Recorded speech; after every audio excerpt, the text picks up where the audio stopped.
All right, when you're ready. All right, we're all set? Okay.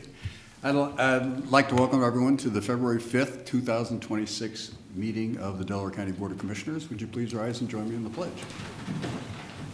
I pledge allegiance to the flag of the United States of America and to the republic for which it stands, one nation, under God, indivisible, with liberty and justice for all. Great. Thank you. I'm Jeff Benton, President of the Board this year. To my right is our Vice President, Commissioner Merrill. And Commissioner Lewis is not here today. We have Tracy Davies, our Administrator, Don Houston, our Deputy Administrator. Is Eric here? He is here. In the building, but not in the room. Post Settler is not in the audience, but he is somewhere in the building. And our clerks, Brandy Wilson, Jennifer Walraven. We can begin. Resolution number 26-72, in the matter of approving the electronic record of proceedings from regular meeting held February 2nd, 2026. So moved. Second, discussion, vote. Vote on motion 26-72. Mr. Benton? Aye. Mr. Merrill? Aye. We do not have any public comment today. That brings us to item number 3, resolution number 26-73. In the matter of approving purchase orders and announced certificates and payments of warrants in batch number CM APR 0204 and memo transfers in batch number MT APR 0204. So moved. Second, discussion, vote. Vote on motion 26-73. Mr. Merrill? Aye. Mr. Benton? Aye. Resolution number 26-74, in the matter of granting annexation petition from agent for the petitioner Michael R. Shade, attorney at law, requesting annexation of 5 acres of land in Berlin Township to the city of Delaware. So moved. Second, discussion, Mr. Shade, any comments? All right, we'll take a vote, please. Vote on motion 26-74. Mr. Merrill? Aye. Mr. Benton? Aye. Resolution number 26-75, in the matter of setting date, time, and place for final hearing by the commissioners for the proposed Daventry Park watershed drainage improvement. So moved. Second, discussion, vote. Vote on motion 26-75. Mr. Benton? Aye. Mr. Merrill? Aye. I don't believe I have seen Ms. Look Bill here. this morning yet, I don't see her. so we'll skip over that and move on to item number 7 for now, which is a retirement tribute for Chris, 11 years with Delaware County. All right. Dwayne, welcome to the podium. Good morning, Commissioner.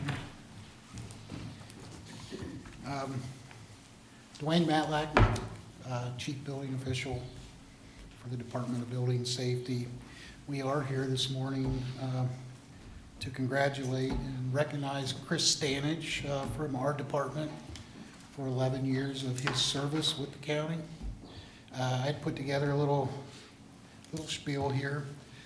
Today we are here to mark the end of the career of Chris Stanage and the beginning of a well-earned retirement. After 11 years of service, Chris Stanage is hanging up his hard hat and inspection clipboard for retirement. From the very first day that he started, he brought more than technical skills to the role. You brought a deep commitment to keeping our community safe, and we do appreciate that. You walked countless construction sites, climbed many ladders, walked in the mud and the rain, braved the summer heat and the winter cold, and navigated the occasional, let's say, creative building plan that sometimes people submit. And through it all, you've been a steady, trusted voice, ensuring that every structure met the requirements. Your work has never been about just inspecting buildings. It's been about protecting lives, which is what we do. Ensuring families sleep soundly under safe roofs, and making sure our community grows on a foundation of quality and care. So you should be very proud of that. That's the responsibility few can truly appreciate, but one you've carried with pride and professionalism. Beyond the job, you've been a mentor to new inspectors, which we've had many in those 11 years. a reliable partner for the department, the contractors, and he's been a friend to all of us here. Your persistence and knowledge have left a mark that will live long after you've left and started your retirement. As you step into this next chapter, whether it's traveling, woodworking, or hunting, I know those are things that are dear to you, or simply just taking a break. Know that I hope you carry with you the knowledge that your work has made a lasting difference here in Delaware County. On behalf of almost half of our crew, thank you, Chris.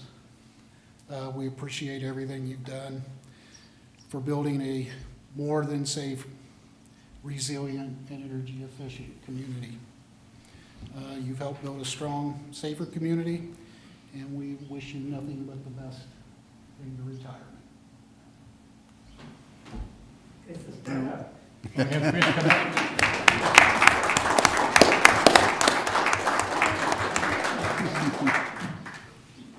Very well stated, Dwayne. Thank you. Chris? Yeah, Chris, you want to come up, say anything? No? I think that, Yes. It's your one time. Dwayne, thanks for the kind words. And I really, really like working with everybody. It's a great group. And it's been a good thing for me. The last 11 years, prior to that, I had my own business for a little while and was in the private sector prior to that. And it really helped me understand the whole process, from small company like I had for a little while, working for bigger home builders and in the past, and seeing this and kind of finishing it up with 11 years here really helped me out. Just really, really, really liked working here. That's great. We Great. did do a little digging, and it appears over the last 11 years, you've done over 28,000 inspections. Is that right? Oh, my gosh. Oh, my gosh. That's a lot of buildings, trips, a lot of miles. a lot of construction sites, like you said. And even though Chris has only been here 11 years, it's, like he said, it's his second career. Basically, he had a career in construction and came to us with the experience and knowledge. Right, right. Yeah, well, you guys do really important work, and like you said, keeping our community safe. I mean, that's really important. So, thank you. Do you have plans for retirement? Yes, my wife set up 2 Your plans wife this year. has plans? We're going I understand to that. West Palm, the middle of this, later on, a couple weeks for a few short vacation, and we're going to go to Ireland. Oh, wow. That'd be fun. August. And lots of projects at home. Of course. Got a big list. Of course. Yeah. Well, thank you again, Yeah, Commissioner. my comment, I've said this comment before, but I think it illustrates the point I'm trying to make, is you've been here 11 years, and obviously you have a great group of people here to support you today, and that to me reflects a lot of how people respect and look at the individual. The fact they took the time to come here in the morning to say, unless Dwayne required it, I don't know this work. I said they came on their own. So this says a lot about you, the fact that they're all here to show their support for you. God bless you. I wish you the very best in your retirement, and listen to your wife. Yeah, right. Thank you. Retire well. Thank you very much. Do we need to vote? We don't have any No, vote. just, Okay, we do have a, You have a tribute that you can read and you can take a picture. okay, I will read it. It's real quick, real short, but I'll be glad to read it.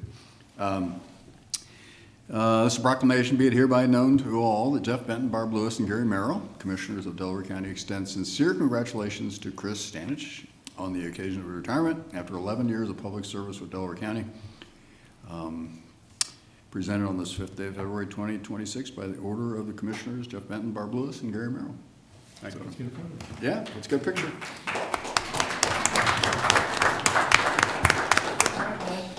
Chris, we're going to get a photo. Oh, yeah? We have to get a wide angle.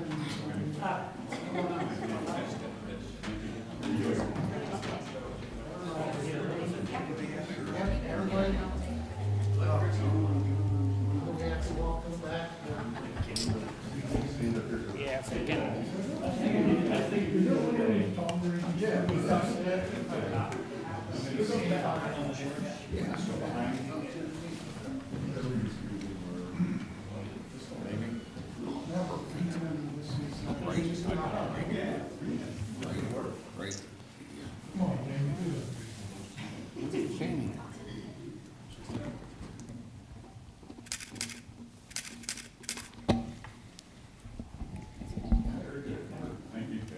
Thank you, guys. Thank you.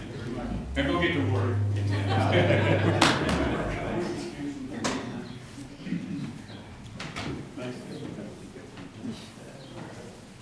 Congratulations. Enjoy. Yes, enjoy, for sure. Especially this trip.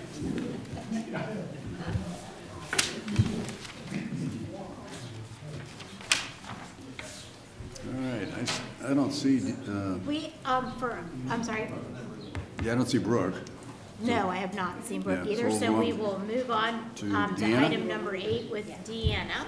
You ready, Deanna? Oh, as ready as I'll ever be. Oh. With the, hold that. I'm gonna start with spilling water. Thank you, thank you, thank you.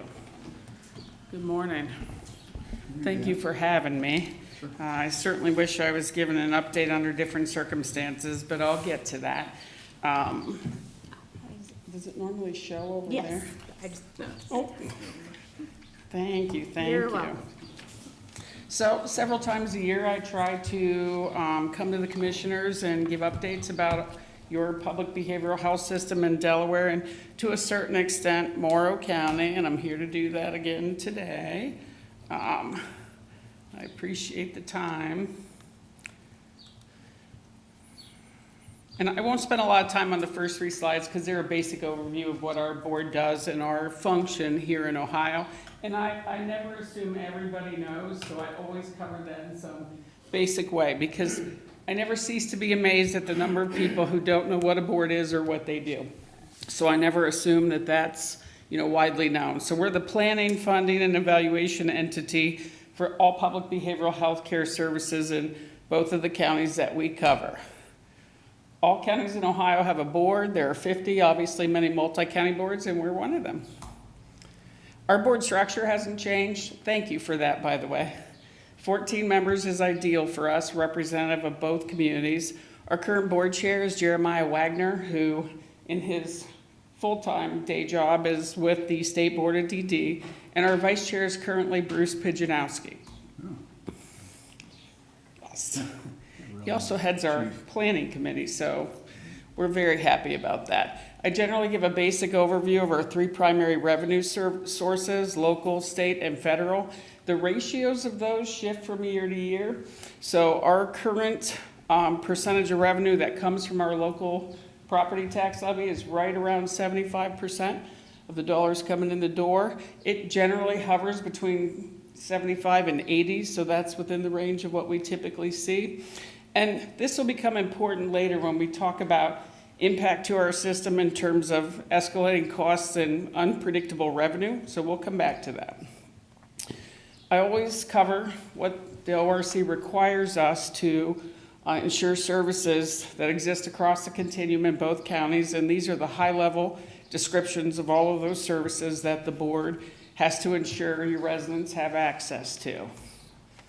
This is our current provider network, and I intentionally have Mary Haven front and center in the middle because we're going to be discussing the transition of that specific agency out of our network. One of the important things to consider here is we are a board district of agency resources. Because we had 11 providers to start with, a transition like this is still going to be complicated, time-consuming, and a process, but we had other immediate options to go to. Mary Haven was one of 3 treatment providers in our system. And I'm going to talk a little bit first about the what, then the why, and then perhaps some state, federal, and local options that would positively impact our system in the future. So as I said, Maryhaven is one of 3 board-funded treatment agencies. They gave notice in January that they are discontinuing operations at all of their regional facilities, not just us. We weren't alone in that. So their focus will be their 4 campuses in Franklin County. Frankly, it's their mothership. It's where they started in 1953. Their mission has been to support those communities. Their regional expansion here was in the early 2010, 2009, and they steadily over time increased their footprint across Union, Delaware, and Morrow. And that will become important as we go forward. So this transition, and I called it a network transition because it impacts all of those providers, it's not abrupt. We'll have months, there are, and I've said this in email and to some of you in person, there are state rules and local contract expectations that are pretty explicit about how these transitions work. So it'll be a process over the next several months through the 15th of May. It is also possible in some of those service lines that if we don't have a plan in place by May 15th, that Maryhaven will sustain those services until we do. And I'm going to give you some specifics about that. You know, our goal really is every local resident who wants to stay with a local board-funded provider of care will be able to do that. But good care is good care. Residents will have options outside of our network, and we obviously support that as well. So Maryhaven's primary service lines, there were 7. And, you know, I won't go into the thousands of billing codes under each of those services, but primary 7 service lines. We already have a plan in place for 5 of those. I mean, we really started very aggressive planning with our Union County partners. There are economies of scale when a provider can cover multiple areas. And so that planning commenced within a day of that notice. The 2 for which we're still in process, we have the timeline is based upon the fact that we have multiple options. So we do have agencies to look at. We're looking to amend contracts of existing providers or new providers in the February and March meetings to get ahead of that May 15th timeline. But, you know, most importantly for me is a very assertive client referral process. You know, this is experienced as disruptive for clients, even if they land somewhere, you know, evidence-based, clinically effective, and arguably wonderful for them. It's still a disruption.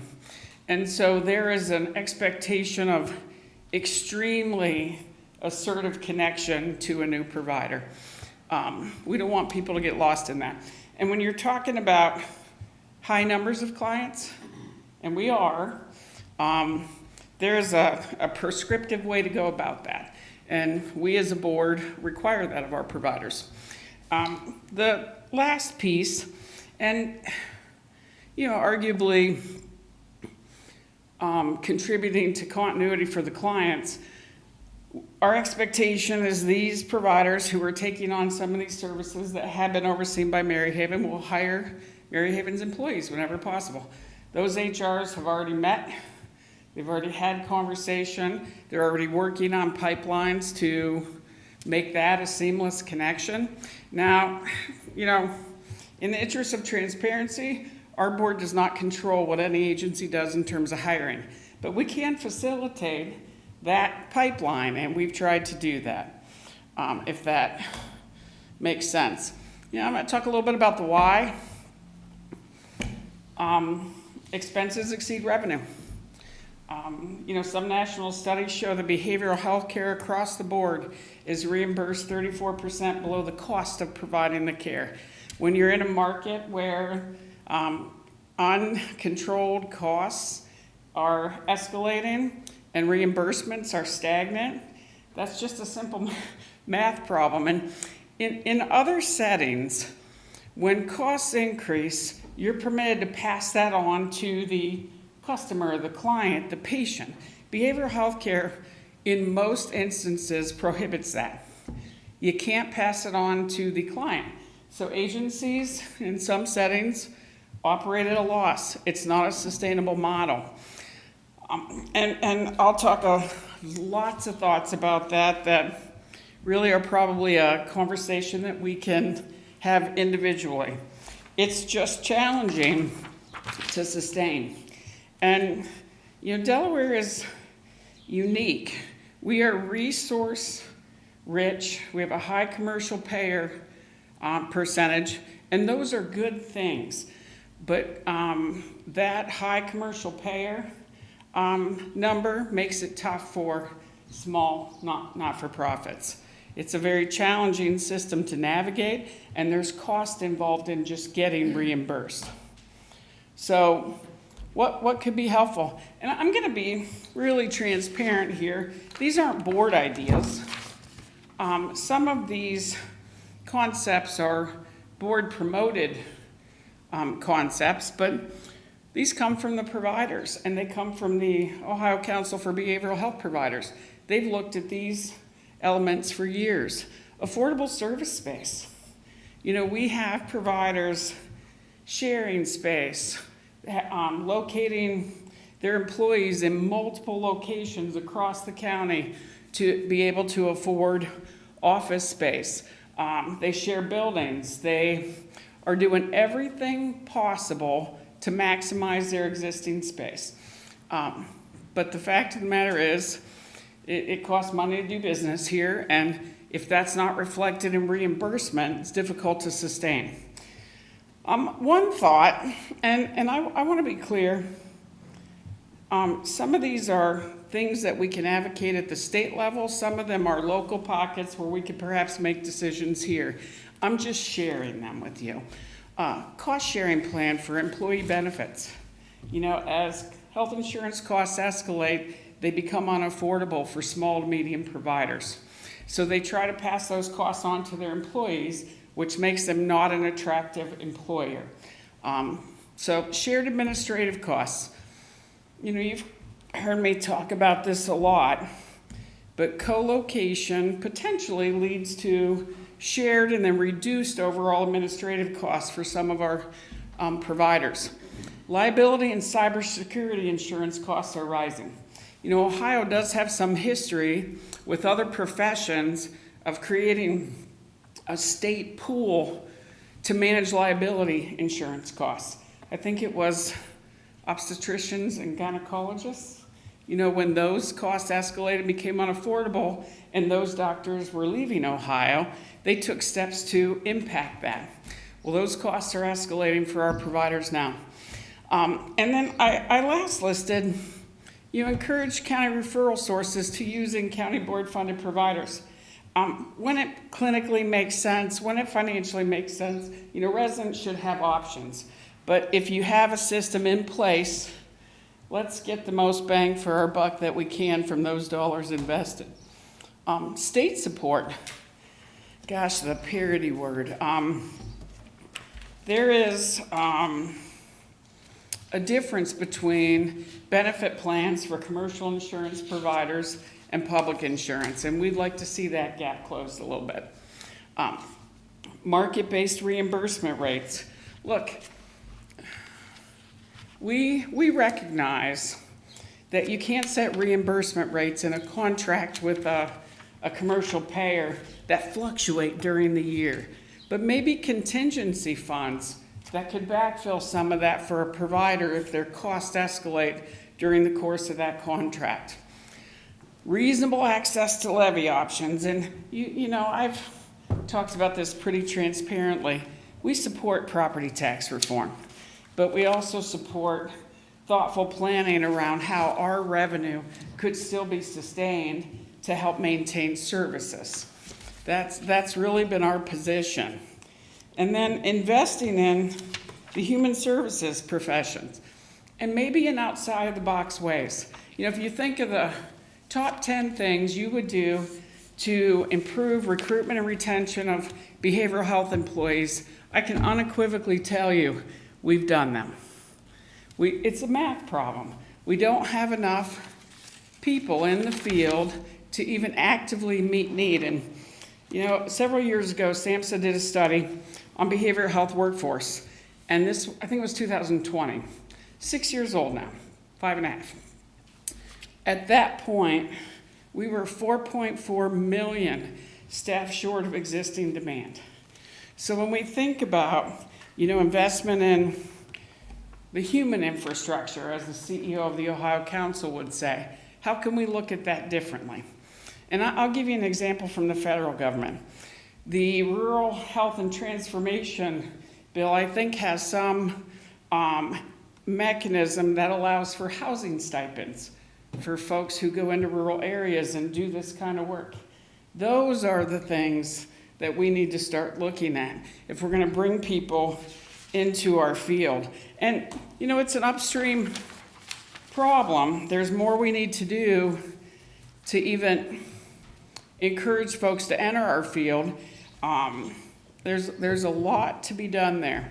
And then I'll say, and I always end with this, local support of our levy is critical to our system. It's 75% of our revenue.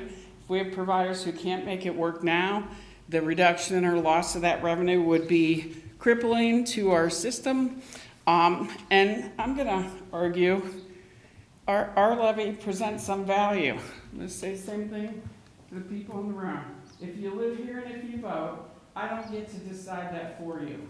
You get to decide if the work that's being done by those providers represents value. I can only tell you what the national data says. Every dollar spent on prevention has a return on investment of between $7 and $35 downstream. Every dollar spent on behavioral health care reduces cost to employers of $4 in, absenteeism, training, caregiver absenteeism, maintaining their own workforce because people are healthy, well, and stable. So for us, there's value in that. And I will end with we have limited mechanisms to raise other revenue, but I'm looking at them, all of them. We're leaving no stone unturned trying to make sure that our revenue comes from where it should. And then last I will say, every single one of these fiscal uncertainties I've listed has an impact on workforce, which then impacts the agency's ability to meet their own bottom line. So the future of Medicaid, it's in place for the moment, but there'll be some changes there. Fluctuation of federal grants. Grant-funded positions are the most uncertain, and employees really look for sustainable, stable opportunities. Property tax reform, again, a necessary effort, but agencies worry about that. And then expiration of the Affordable Care Act subsidies. I think the estimate is approximately 20% of those enrolled in those marketplace policies have let their coverage expire. Uncertainty decreases workforce, which impacts the agency's ability to bring in revenue and sustain their bottom line. Okay, I said a whole lot there, and I'm always conscious of, going at warp speed. I'm going to end with Mary Haven's decision to leave was Mary Haven's. They made this decision in their, Franklin County operation that their regional offices weren't sustainable. We're sad to see them go. We've had an outstanding relationship with them as this work has proceeded, but business is business. They have to be able to at least meet costs. So, we are right now in very diligent planning mode to ensure all of those clients who were being seen or would have been Mary Haven clients in the near future will have comparable care in our local community. That's our responsibility. So.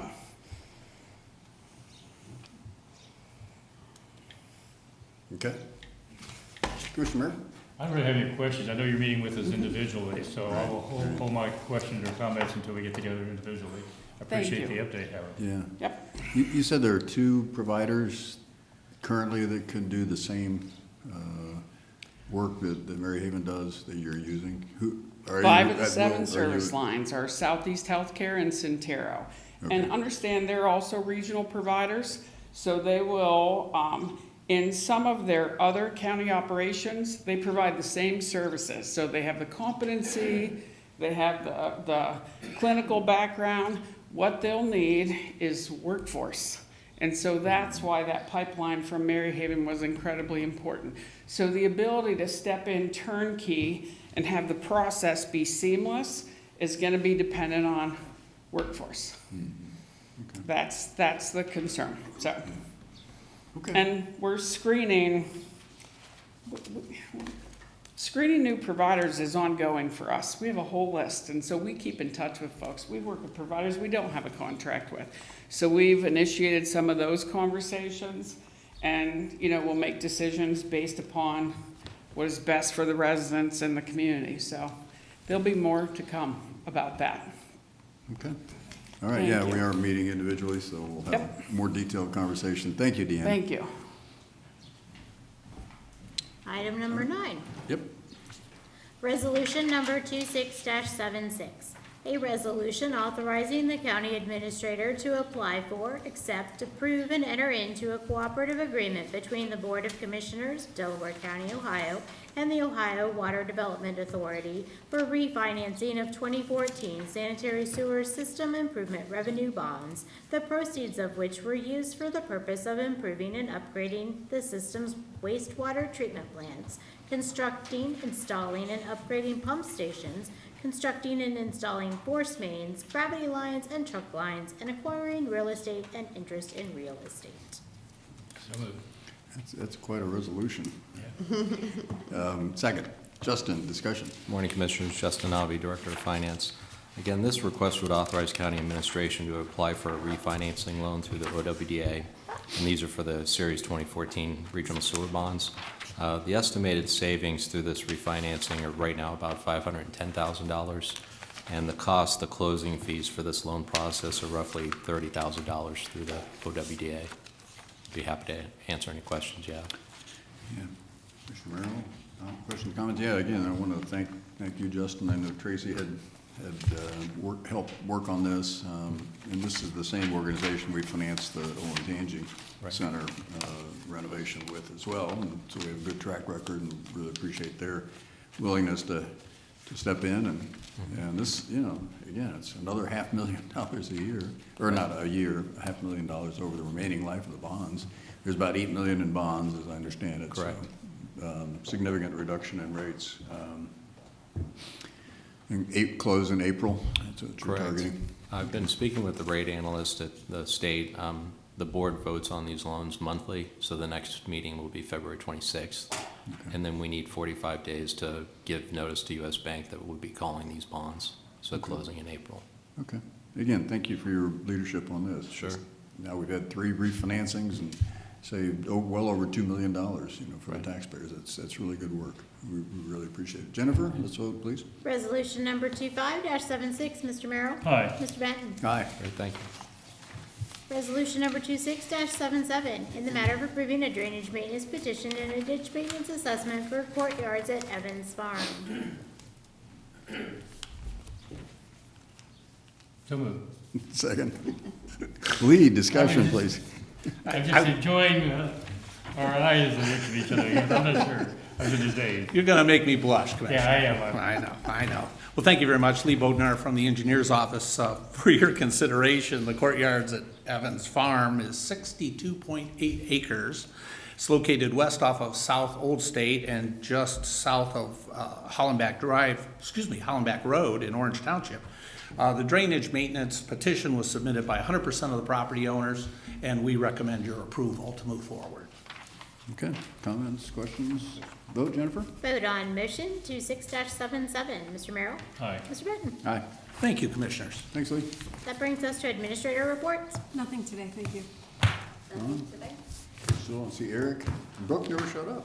That's a surprise.